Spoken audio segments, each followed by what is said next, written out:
Salut, c'est Sparse. On est au FRAC Franche-Comté, à Besançon, Fonds régional d'art contemporain. En ce moment, c'est l'inauguration de la nouvelle expo du FRAC, Aller contre le vent. En vérité, c'est pas vraiment une expo, c'est plein de performances et d'œuvres que le public peut activer.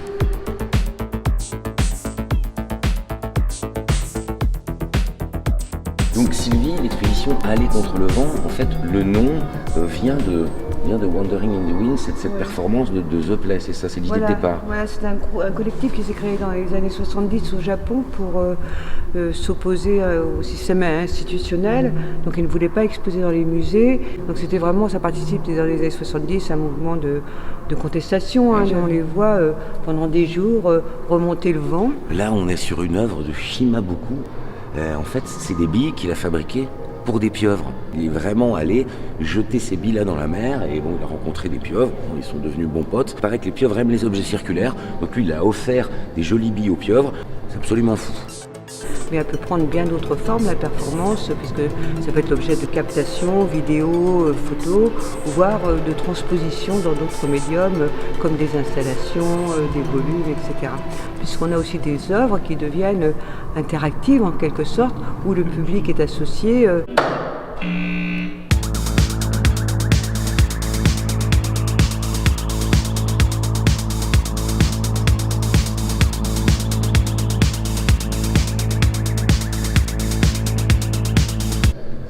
Allô William? Non, je voudrais parler à William Burroughs, s'il vous plaît. Oui, bon, c'est de la part de Sparse, hein. Alors ici, c'est une œuvre de Béatrice Valcoux qui va réactiver des œuvres qui n'ont jamais été exposées de Kazuko Miyamoto. L'idée ici, c'est vraiment de travailler un peu comme sur la cérémonialité, l'idée de prendre le temps de regarder les œuvres d'art et de ne pas être dans la consommation. Donc là-dessus, on va inviter le visiteur justement à lui-même activer ses œuvres en les mettant en scène. C'est une œuvre de Jacques Secrétin et de Jean-Philippe Gatien. Je déconne. C'est une œuvre de Julius Köhler, qui est un artiste slovaque qui bosse aussi pas mal sur les extraterrestres. Bon là, c'est une table de ping-pong, une espèce de forme de miroir, et voilà, tu joues face à toi-même. En général, je gagne.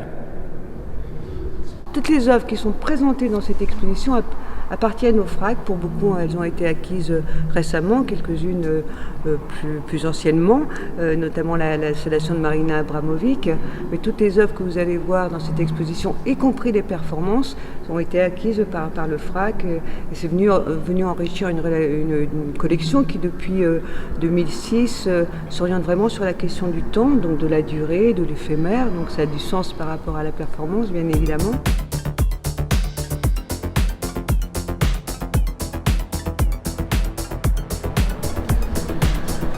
Ça, c'est Roman Ziegner, qui est un Suisse allemand, on l'appelle l'artificier. Il sera là à partir du mois de mai dans la prochaine expo du FRAC. Il sera d'ailleurs lui l'objet de la prochaine expo du FRAC. Il va tout faire péter. Je ne suis pas du tout skateboarder.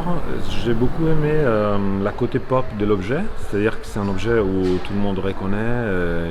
C'est une sorte, pour moi, d'interface qui amène à l'idée des rotations et des mouvements circulaires auxquels je tiens beaucoup. Enfin, j'ai créé des images des planètes et des galaxies et des situations cosmiques, disons, mais complètement inventées par moi. En même temps, j'aimais beaucoup l'idée que ça pouvait exister. Et donc, avec cette ambiguïté d'existence et d'imagination d'un espace, je pensais que la logique du mouvement circulaire était plus adaptée que la logique linéaire, finalement. Aller contre le vent, l'expo du FRAC, c'est jusqu'au 30 avril. En attendant, les 19 et 20 mars, il y a un gros week-end, le week-end Action, où il y aura de la performance partout dans le FRAC Franche-Comté. Et il y a aussi des livrets pour les enfants. Allez.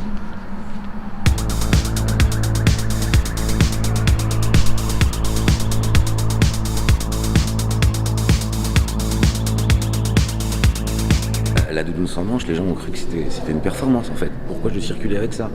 Moi à la base je viens de Dijon, la doudoune sans manche ça se fait. Hein.